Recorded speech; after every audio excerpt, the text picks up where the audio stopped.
Oh, yes, I am the 19th generation keeper of the secret chanupa or the secret pipe. And I live on the Cheyenne River Reservation in South Dakota. And not too far from our home is Chesapa, the sacred Black Hills. And the Black Hills is the biggest sacred site in the whole world is the heart. And because the satellite view from the sky, if you take a picture, or if you look at the Black Hills, it's shaped like a heart. And that's where we go for our ceremonies. And the white buffalo calf woman, she brought was it during the hard time 19 generations ago. I am the 19th generation, so one lifespan is one generation. So 19 generations ago, the people were having a hard time. And they were in a time like the Great Spirit showed our people how to live upon the earth. But because that they abused life, they abused a way of life, that things, the buffalo, the animal nation disappeared. And it brought them down to their knees. And the word chekia is to cry, and kia is to send your voice to the Great Spirit. And that's when a woman, there's two scouts sitting on top of the hill. And this woman came towards them from a distance and came close as she was carrying a bundle. And there was two scouts. One had bad thoughts, one had good thoughts. So when she came, she said, I know what both of you are thinking. And she pointed to the one with the bad thoughts and said, you come to me. So when he approached her, a cloud enveloped, and then when the clouds lifted, he was laying on the ground, skeleton. And she said, go back and tell the people tomorrow I would come with the sacred bundle. So the next day she came, and the people prepared. And she opened a bundle. There's a wooden stem and a red stone. And when she put it together, she said, this is how you pray with this instrument. So she said, you put in that little hole there tobacco on that stone. And it said you pray to the west, and then you offer tobacco and put in that tobacco in the pipe. She said you go north, east, south, Great Spirit, and Mother Earth. And then it said, only the good shall see the pipe. The bad should not even see it or touch it. And there's 7 ceremonies that came with this ceremony. This chanupa, the sacred pipe. 7 sacred rites. And there's a buffalo ceremony and the horse ceremony too. So she said, she pointed to the first bundle keeper, said, Cha'umpa. Cha'umpa is smoke. Cha is wood, and umpa is smoke. So the people call it Cha'umpa as Chanupa. It became Chanupa. And the first bundle keeper she showed him how to use that chanupa. And then when she left the camp, she stopped 4 times. She went up the hill, stopped 4 times. She first stopped, she stopped and looked back and rolled over. She stood up and there was a black young buffalo. The next time she stopped, she rolled over. It became a red young buffalo. And the third time she stopped and rolled over, she stood up, was a yellow. And the fourth one was a white one. And then she went over the hill as a white buffalo calf. So the people said, we'll call this sacred pipe the white, was this woman, the white buffalo calf woman. And she said, she told the people, next time I return and stand upon the earth as a white buffalo calf, there's going to be great changes. And today, since 1994, every year white buffalo calf was born. But it's not only the white buffalo calf, but white animals were born. Yeah, we're seeing a lot of crow. That showed us the changes. I'm sorry. So, 1980s, when I was very young, 1966, I became the sick. My grandmother passed that sacred pipe to me, and before she died, she said, "My grandson is going to be the bundle keeper." But this is what she said: if the people do not straighten up, then he would be the last bundle keeper. That's what she told the people. So I was 12 years old. And then I lived with my family. We had no electricity, and we haul our water. And anyway, there's no telephone. But in the early 70s, we have electricity, and we had an old TV. And anyway, 1980s, late 80s, Virgil Kill Street had a dream about the horseback ride back to Wounded Knee, from Sidney's camp in North Dakota to Wounded Knee, South Dakota. So we started that journey on horseback every December 15th till the 29th. I am the spiritual leader of the Bigfoot ride. And we did a ceremony called Mending of the Sacred Hoop, 1990. We did a big ceremony.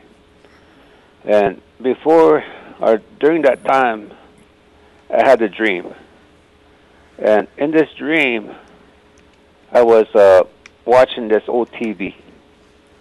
And inside that TV, this old TV in my dream, there was this earth. There's a globe, this earth. We call Grandmother Earth. And this earth was turning.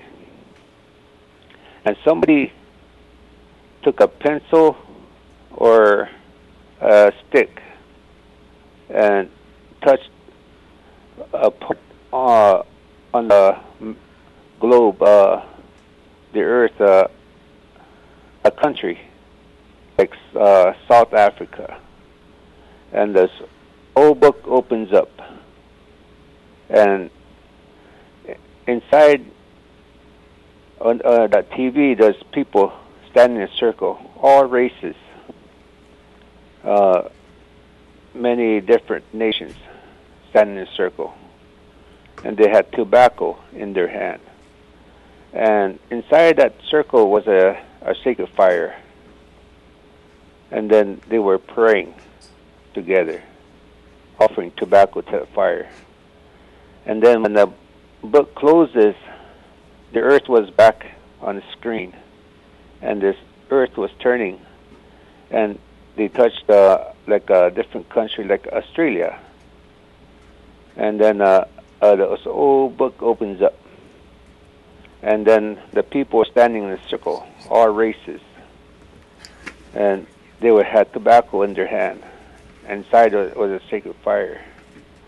And then the book closes, and then the earth was turning again, and then we have Japan, like a different country like Japan. This old book opens up again, and all these people were standing in a circle, and they had different, all these different races of people standing, holding tobacco in their hand, and they inside it again was a sacred fire. The book closes, then the earth was turning again, and like United Nations, like UK, same thing. So you know where I'm going with this. Dream is that all these people stand in a circle all over the world. So that's where that dream came from. All nations, all faiths, one prayer. 1996 was the first World Peace and Prayer Day. And we did World Peace and Prayer Day every year. We call it the Honor Sacred Sites Day, the first day. Then when we went to different countries, so we call it World Peace and Prayer Day. But we want to recognize June 21st as the Honor Sacred Sites Day all over the world, where people can go back to their sacred sites and stand in a circle and have tobacco and pray with that sacred fire in the middle. This is a dream. And when recently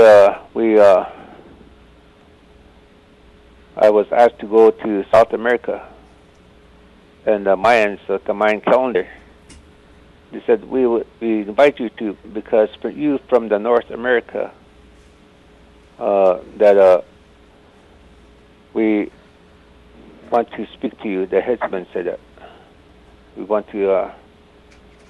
We know that you're doing Honor Sacred Sites Day, June 21st, or World Peace and Prayer Day.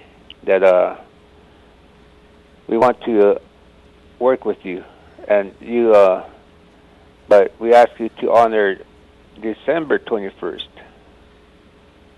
And so I said, okay, that'll be good, because the Mayan calendar said 2012. Said we're working towards a time, when people all over the world are coming together. There's like a big ceremony. And with the World Peace and Prayer Day on June 21st, and people praying all over the world, because Grandmother Earth is sick. Oh, hey. And this prayer all over the world we can create an energy shift. Oh, hey. We can do this in our ceremonies, but in the whole world, this is a challenge. I mean, this is something that is there. So that's what I want to share.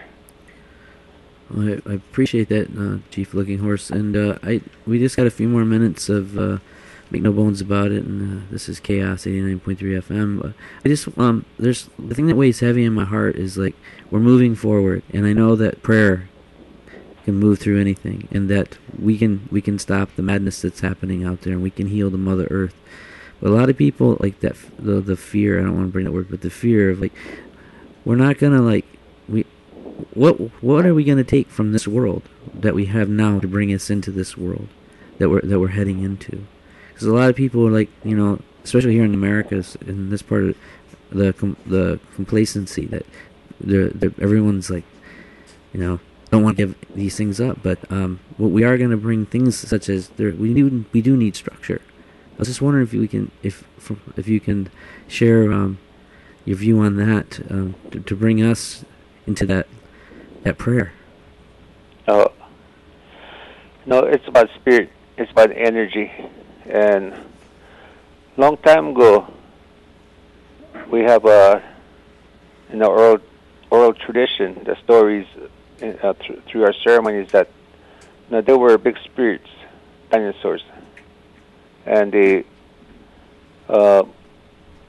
with the help of prayer, they put these dinosaurs down, and then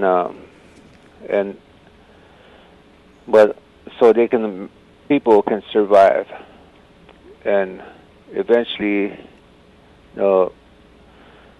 but what they said was that when people start digging into different places all over the world, that they're going to uplift the spirit from the earth. And this at this time, the drilling to us is that spirit that they put into the ground. But in our tradition, that if we do ceremony, if we pray, we have to have faith and wawichala, and to be that we believe in that spirit, that and the great spirit to help us, and so. But if we don't understand spirit, and then and that's what is happening now, is that people, they don't follow their spirit. We get caught up in this very fast world, and so we neglect spirit. We neglect a sacred way of life here. When people need to pray and be connected to every living spirit, and that's what our ways are all about. It's a way of life, to understand that everything has a spirit. When you get people to understand that and start offering tobacco and be connected, and you respect that tree, you respect that sacred water, you respect that plant, that medicine, and pray with it, and then you think about the future, that our children, they're going to live, and with that thought in mind, that what are we going to leave for our children?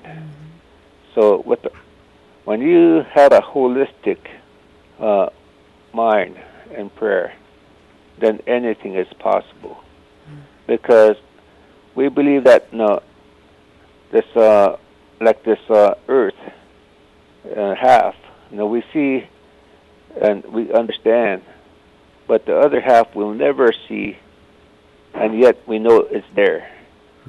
So with that wholeness, you can have the mind, the body, and spirit to understand that a person, with all his people, and that's what it comes down to, is being connected to the Great Spirit and Grandmother Earth.